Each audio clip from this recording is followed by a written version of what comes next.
And I do echo those comments. God bless you, everyone who works and volunteers and continues to work to make a difference here in the Treasure Valley. We so appreciate your great work, whether you're a first responder, you're volunteering in an animal shelter, or a homeless mission, or doing God's great work. Thank you very much for all you do. You are loved and you are appreciated. Those of you just getting back, welcome home. Those of you that are leaving, we'll see you around Christmas. Thanks so much for visiting the Treasure Valley. Joining us now, Lars Larson, The Lars Larson Show. LarsLarson.com. You can catch him all the time. Weeknights here, 6 to 9 on KIDO Talk Radio. Lars, good morning. Good morning, Kevin. I only have one question, and that is, I assume you had a great Thanksgiving, but I want to know if you wore the turkey suit that I saw you in all the radio trade publications wearing.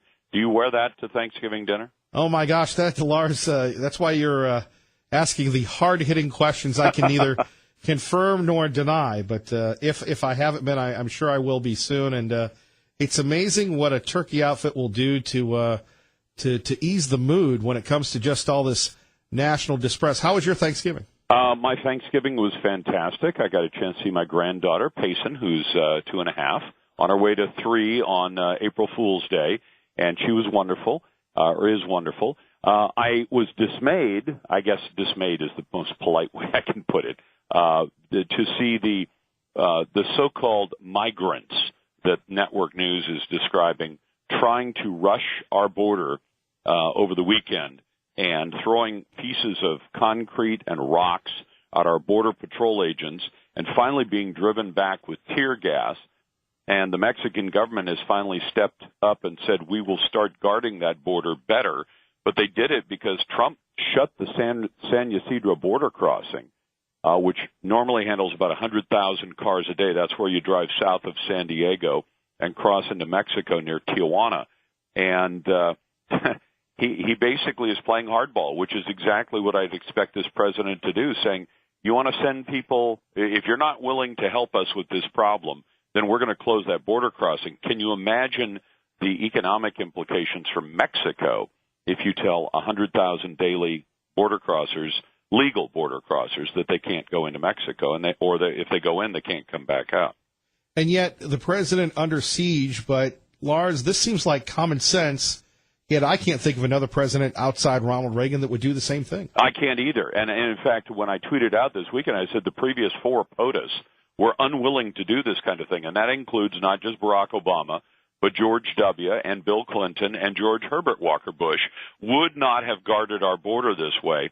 And when you have people who are military-age young men, not badly dressed, these are supposedly refugees who've just traveled a couple of thousand miles, because that's what the distance is from where the first illegal crossing was into Mexico from Guatemala, after they crossed illegally from Honduras into Guatemala. So these are people who violated the sovereignty of 2 different countries and want to violate the sovereignty of our country as well. And it goes back to the president's making his case that it's an invasion. That's right. It is an invasion, and unfortunately, fortunately, this president is willing to stand up and say we're not going to put up with this stuff. Which again seems so commonsensical, if you will, Lars, and yet we've had everybody just stand down and say there's nothing we can do about it, and we've seen our population, our ethnicity change without even a vote on it, because you have people coming in illegally and eventually gaining status and gaining citizenship and gaining influence. That's right. That's the way it's. And at least we have a president now who's willing to actually do the right thing and play hardball. And maybe at this point we can start saying to our senators and congressmen, isn't it about time that we voted for that wall? We have not had the vote yet. The president has been told the Congress is unwilling to fund it. We have a lame duck Congress that is capable of doing something about it now if they choose to do something about it now. This is the time to make that decision. When you have violent people who are trying to cross into your country, and the only one willing to stand up and man the barricades is Donald Trump, and everybody else is saying, "Oh, we don't want to vote on a wall. We don't want to lock the back door to keep people out." Do you want people in your country who are willing to say, "We don't give a damn about your laws. We're crossing whether you want it or not, And once we get to the other side, we'll expect the same free stuff that the socialist countries they came from provided for them. Is that who you want in your country, or do you want people to come into the country who have respect for American law?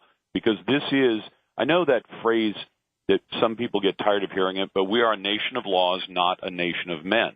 And when I was a kid, I didn't really get that in junior high. I said, well, what does that mean? Of course there are men and women here. And the answer is that in a nation of men, if you're in Saudi Arabia and you find favor with the Saudi royal family, you're in. And if you are not in favor of in the favor of the royal family, then you're screwed. And that's the way a lot of countries work, where it matters who your friends are. In America, the law is for everyone. Now, we're imperfect. We don't do that perfectly, but we do everything we can to make sure that every single person in this country is held to the law and protected by the law. That is not the case in most of the rest of the world. Our great friend Lars Larson joining us here on KIDO Talk Radio. Catch him tonight at 6, weeknight 6 to 9. Lars, let's talk a little bit, and I know you're always working, and I don't know if you caught the Sunday shows. I do, and whether it was Chuck Todd or Stephanopoulos, they were all churning with glee about this Mueller report coming out. Your thoughts on this? They expect it to come out this week or next, and they expect it, as Alan Dershowitz said, it's not going to be good for the president. Your thoughts, sir? Well, I think we were just about guaranteed that, weren't we, from the very beginning? That whatever Robert Mueller comes up with, it'll be as negative as it possibly can be for the president, because Mueller's job was really a political job. It was not a job to find criminal wrongdoing. It was not a job to find something that was being done that endangered national security. If it were, he'd have gone after Hillary Clinton. And I say that because, Kevin, you and I both know that Hillary Clinton and the DNC paid money to a Seattle law firm called Perkins Coie, who paid money to Fusion GPS, who then paid a former secret agent, Mr. Steele, a British secret agent, who then paid his Russian government contacts for a pack of lies called the Steele dossier. We know that most of what was in the Steele dossier was pure fiction. A lot of it was salacious.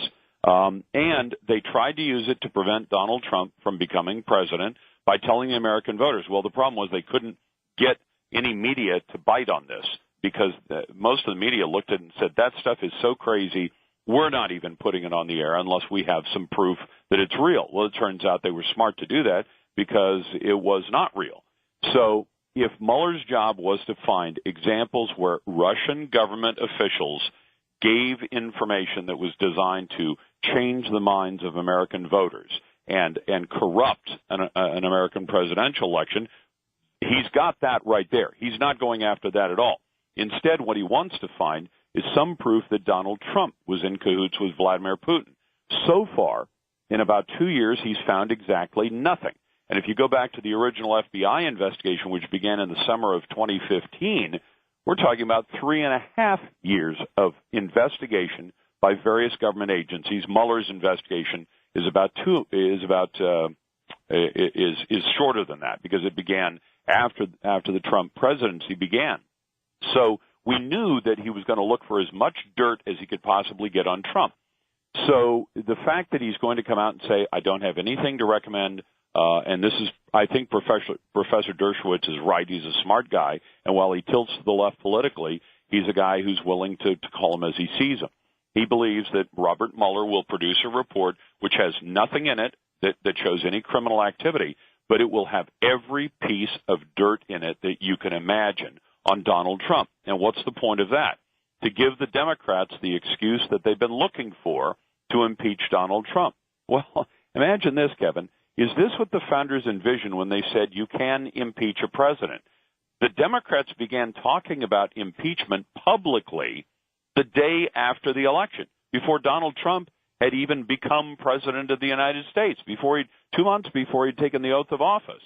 So does it make sense for a country to go ahead with an impeachment for which, what is it that the president's doing wrong? And in some ways, I kind of hope the Democrats try it, because here's where they're going to be, they're going to be pedaling uphill on this one, because they're going to be telling an American public that is increasingly favorable toward the president. And I would cite his approval ratings. I would cite recent elections. Remember, Kevin, that there were predictions that every single special election after Trump was elected was going to go against the person who allied himself or herself with Donald Trump and go in favor of the opposition. And that has not been the case. Even this most recent midterm, which, folks say, well, the midterm didn't work out well for the president. Actually, I think it did. I mean, if I told you that this winter will be cold in Boise, Idaho, you'd say, well, Lars, that's obvious. It's cold every winter in Boise, Idaho. Then you'd say, well, but it's cold this winter. That's a bad result. And I said, no, it's what usually happens. Well, what usually happens to every American president of one party or the other in the first midterm election? He loses seats, and he loses what he's got. So he loses some power and influence. Donald Trump lost 28 in the House and picked up seats in the Senate.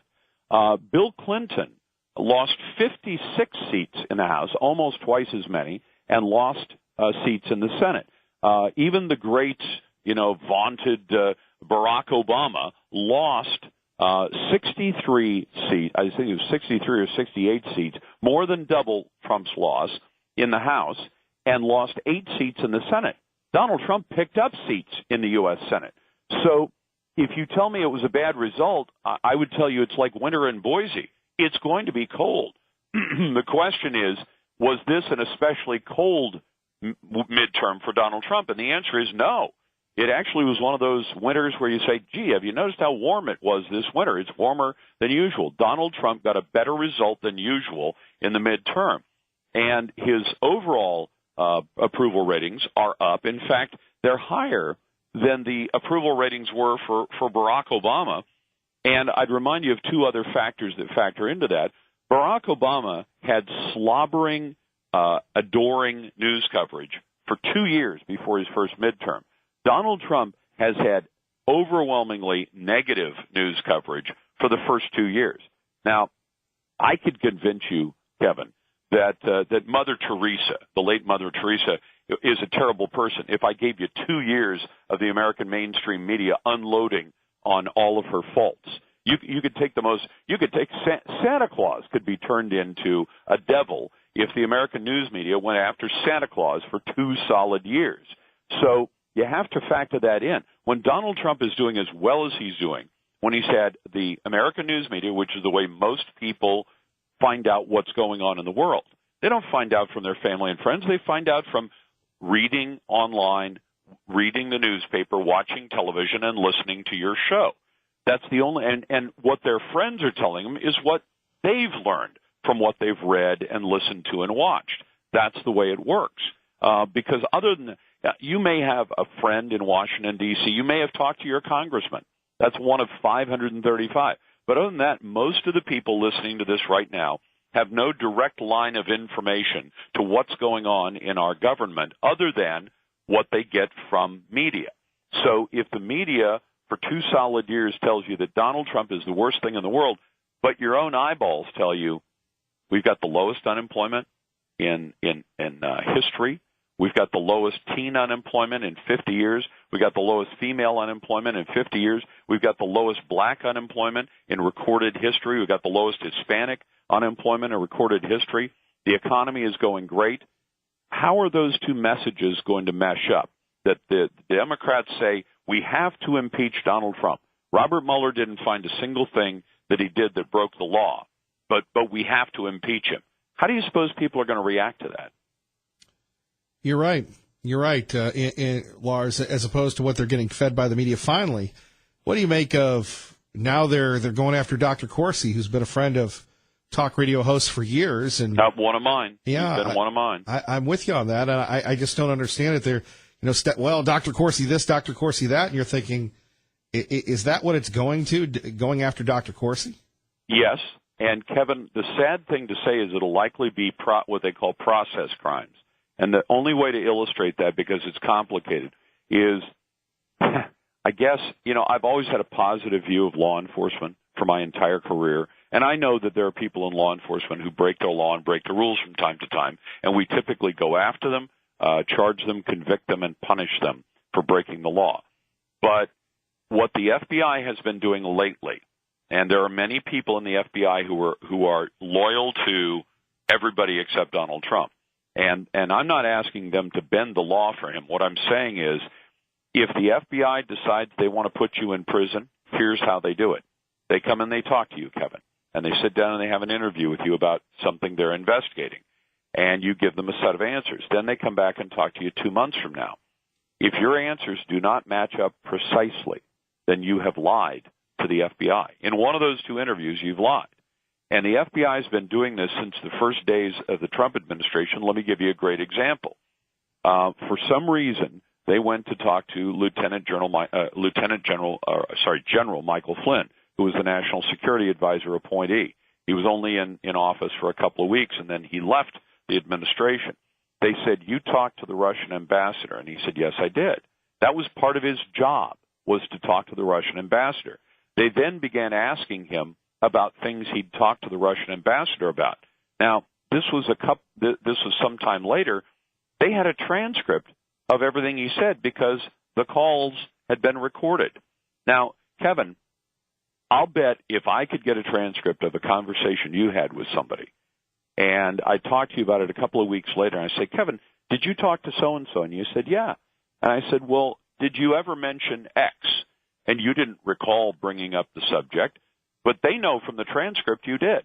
The minute you say, "No, I did not talk to him about that." Now, that's the criminal act. If you tell the FBI something that they can prove is untrue, you have lied to the FBI. I hate to say it, but it's not illegal to lie to your local police. I don't recommend it, but it's not illegal. But if you lie to the FBI about something they're investigating, then that's a criminal act. That's actually what Martha Stewart went to prison for. She didn't go to prison for insider trading. She wasn't convicted of insider trading. She was convicted of lying to the FBI. And this was done to Scooter Libby in the Bush administration. And it's called a process crime, where you're not actually guilty of any other criminal act, but when the FBI talked to you, your answers did not match up with either a previous interview they had with you or with something they already know. Well, I guess the question you might ask is, well, if they have a recording of everything the general said to the Russian ambassador, why are they asking him about it? And the answer is pretty clear. Because if they can find one thing where they say, "Did you ever talk about sanctions relief?" And he says, "No, we didn't specifically talk about sanctions relief." And they know from the transcript that the Russians asked him about sanctions relief and he gave an answer, then he's just lied to the FBI. That's what they're going to go after Dr. Corsi on, is lying to the FBI. And it may be something as thin as that. In the case of Scooter Libby, it goes way back in history, but for those who remember the secret agent Valerie Plame, who really wasn't a secret agent, but she worked for the CIA, they went to Scooter Libby because they believed that he had outed her, that is, revealed her work for the CIA. It turns out later that it was Richard Armitage that actually outed her, but they went to talk to Scooter Libby, and then they went back and re-interviewed him sometime later, and the answers did not match up. But, Kevin, it would be the kind of thing that would be very difficult for you or me to do. For example, somebody comes to you and says, "You talk to Lars every Monday morning, don't you?" And you say, "Yeah, I do. I talk to him every Monday morning." And they say, "Well, what about," and they name a date a couple of weeks ago when you and I missed a connection, and we didn't talk to each other. "Did you talk to Lars that day?" And you say, "Well, he's on our schedule for every Monday morning, so, yeah, I'm sure I did." Well, you just lied to the FBI, Kevin. Now, is that something you should go to prison for? No, not at all. But Lars, once again, we're out of time. We can't wait to hear what you have to say tonight at 6, sir. We're going to have to talk about those illegal aliens who tried to storm the border and had to be driven back with tear gas over the weekend, too. Yes, sir. Lars, thank you. You bet. Take care, Kevin. Our great friend Lars Larson joining us. Kevin Miller, KIDO Talk Radio. And don't forget, coming up in about 32 minutes, Glenn Beck. Keep it here all day for, well, your talk station, KIDO Talk Radio, Idaho's place to talk. Let's get you to work safely and on time. 7's Eric Gabbard. On KIDO Talk Radio. Quickly, let's go to R&R. R&R, good morning. You're on KIDO Talk Radio with Kevin Miller. Good morning. Hey, I'm impressed once again at your programming and your connection. Lars was really laying it down there.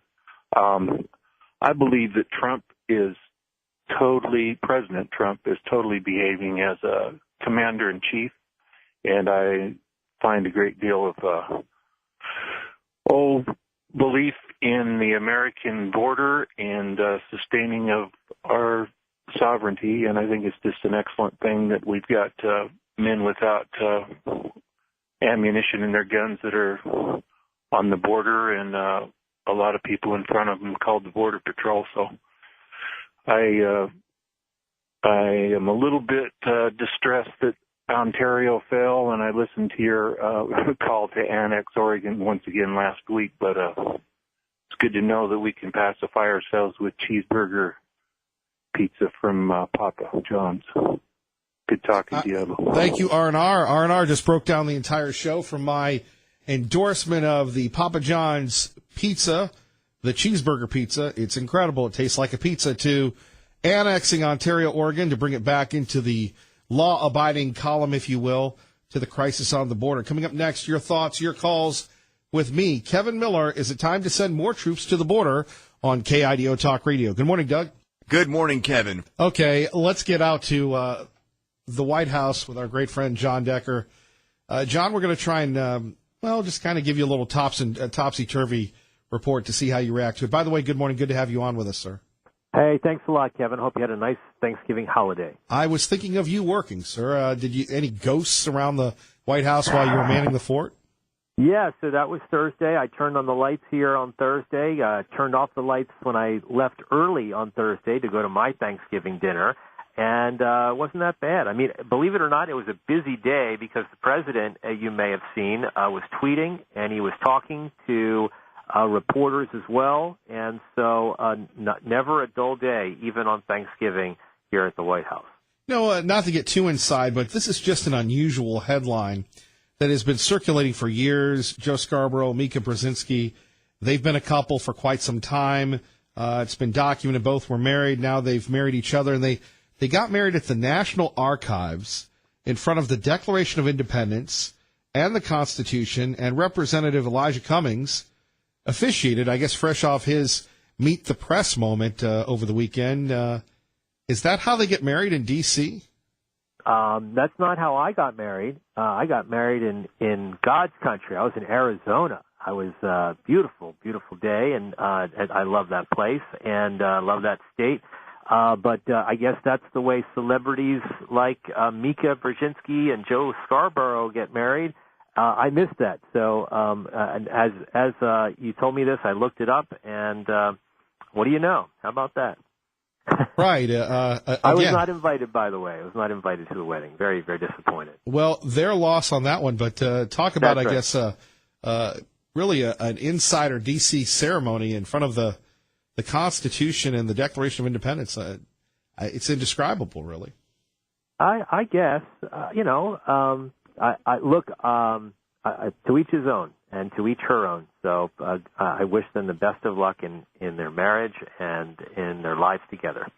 Well, I guess that's why they weren't on Morning Joe this morning. So back to the business at hand, and they didn't announce that on Morning Joe, which was odd. But anyway, back to the business at hand. The president getting ready. Are your sources inside the White House bracing for this Mueller report? I was watching all the shows, and they were all salivating about perhaps it being released this week.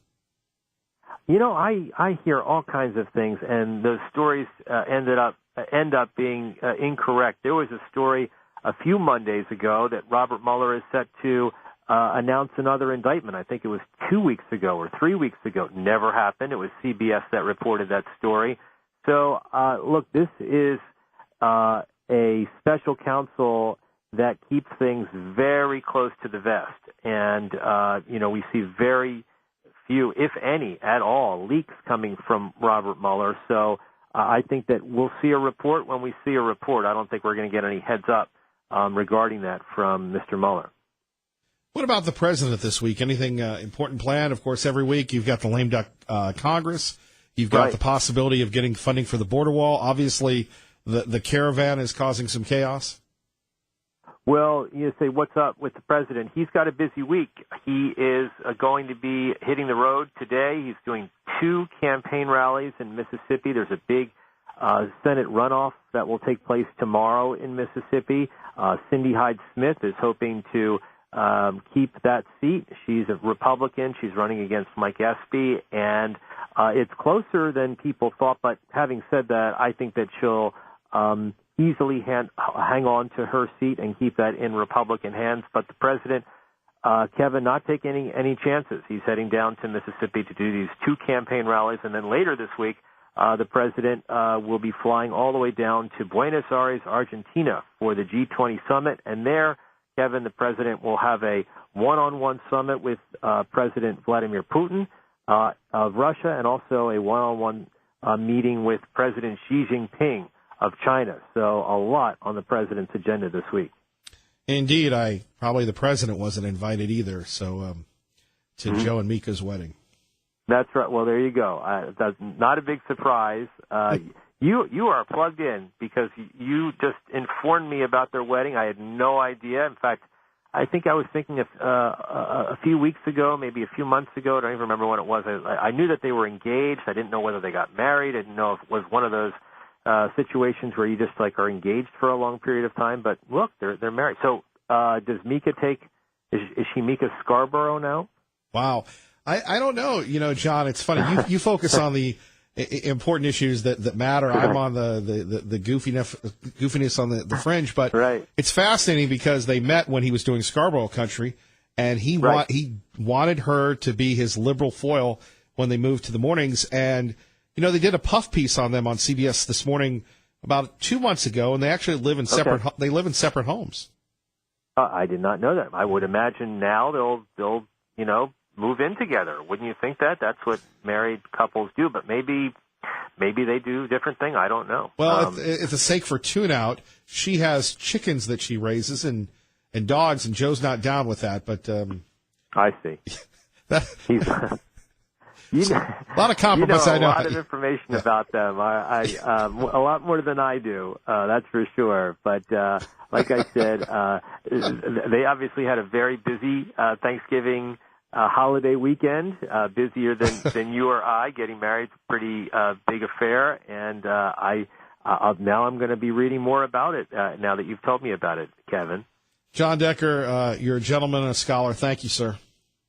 Kevin, have a great day, and I'll talk to you real soon. Thank you so much. Thank you, sir. Bye-bye. There we have it, John Decker being a sport. Let's get to your phone calls, 580-5436, 580-KIDO. I'd love to hear from you before we go to Glenn Beck at 9. Let's go to Tom in Nampa. Tom, thanks for your patience. Good morning. You're on KIDO Talk Radio. Hey, Glenn. Glenn, Kevin, good morning. Go ahead. Yeah, you got me with a Glenn Beck thing. Sorry, bro. You mess with my mind, son. I hope you're happy. You mess with my mind. I was reading about all these Thanksgiving protesters, all those snowflakes were saying, we're exploiting the Native Americans and it's racist and it's awful. I noticed that they have not yet formed up a blizzard and headed back to Europe. If they wanted to, actually do something for the natives, I would think they would leave this continent, never to return, and return it to the native populations that their ancestors stole it from. I'm wondering why they haven't, like I said, formed up their blizzard and headed back to Europe. Do you have any insight into this? Well, Tom, I was mentioning this to Mrs. Miller over the weekend, and I said, wonder how much longer we're going to be free to celebrate Thanksgiving since Columbus is a bad person, America is wrong, and when are we going to be guilted into, not eating turkey and having tofu instead? You're right on the money. Yeah, I'm just, because it was only the Europeans that introduced things like warfare, slavery, land stealing, ecological, not being ecologically sound to this continent, because the natives never, ever made war on each other. They were so ecologically attuned that they made the horse extinct on this continent. Both horse and camel evolved initially in North America, and both were exterminated by the first humans to come here. For the exact reason I'm sure is politically correct, but I'm not sure what that is yet. A fault of mine, no doubt. And, you know, it's like we misname things. Like the tribe that most people call Apache, that's not their name for themselves. That's what the Pimas called them. It means enemy. So, you know, why they call them that, I have no idea.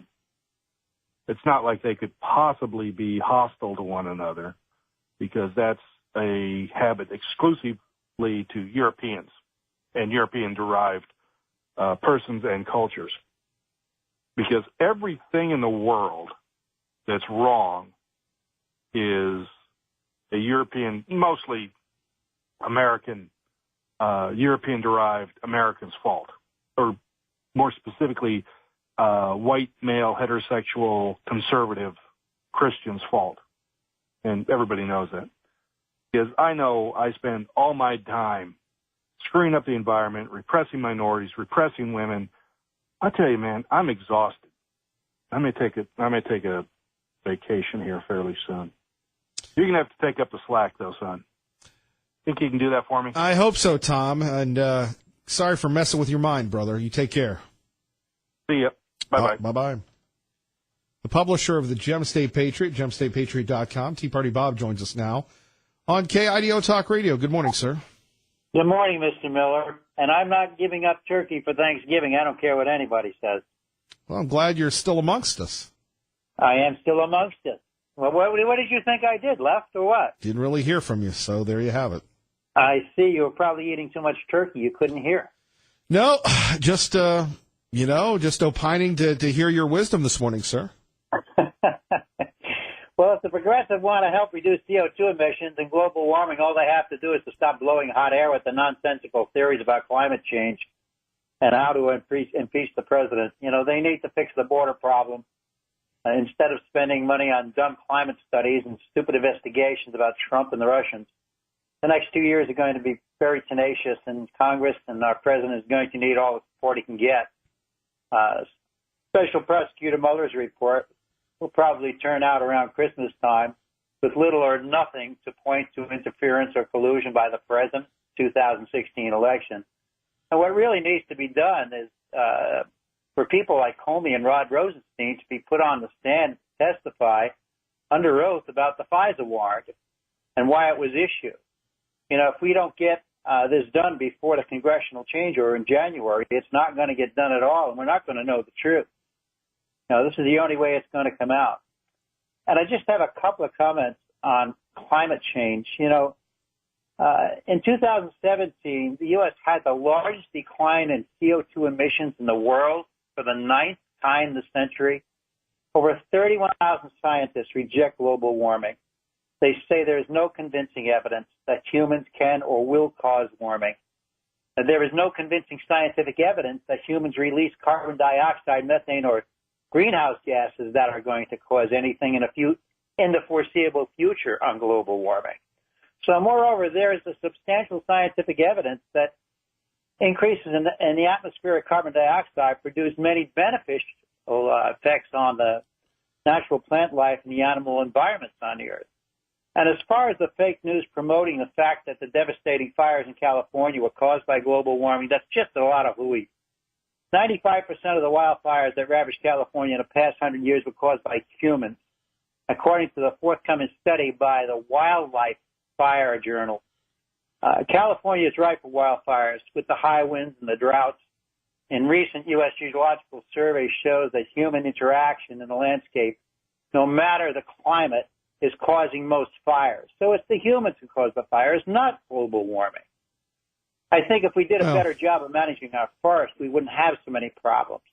Well, but as someone once said to me, that would be Mrs. Miller, she can't wait for our insurance rates to go up because of these California fires. Let's face it, if Malibu, California is not safe, neither is any parts of Idaho, including our beloved Treasure Valley.